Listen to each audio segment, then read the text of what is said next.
Баршаңызға сәлем достар. Бүгін сіздермен өзбектің ұлттық тамағы палаумен бөлісетін боламын.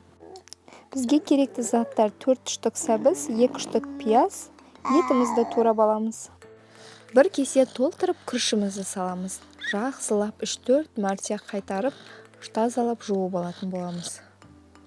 Тазалап жуып алған күрішіміздің үстіне қайнаған су құйып, тұндырып қоямыз. Қазанымызды қыздырып, майымызды құйып аламыз. Бірінші етімізді салып, пісіретін боламыз.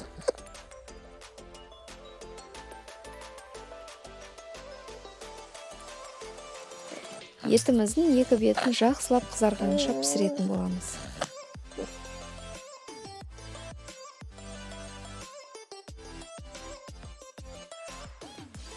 Ұсақтап туралған пиязымызды салып, жақсылап қызарғанша қуырып аламыз.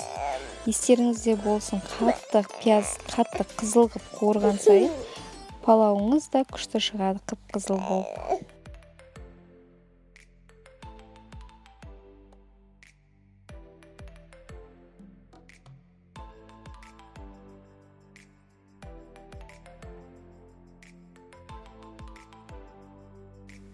Міне пиязымызды жақсылап қызартып қуырып алдық. Енді үстіне сәбізді салатын боламыз. Сәбізді көп қуырудың қажеті жоқ.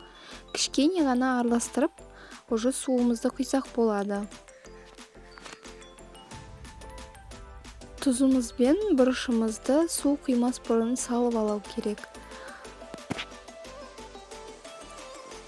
Суымызды құямыз. Қатты толтырудың қажеті жоқ. Бір қайнатып аламыз. Бір қайнағаннан кейін үстіне күрішімізді сүзіп салатын боламыз. Суымыз қайнағаннан кейін күрішімізді сүзіп ішіне салатын боламыз.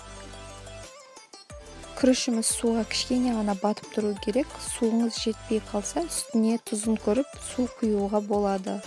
Қатты көп қылып жүрмеңіз суыңызды. Менімен бірге болғандарыңызға рахмет. Сау болыңыздар. Астарыңыз дәмді болсын.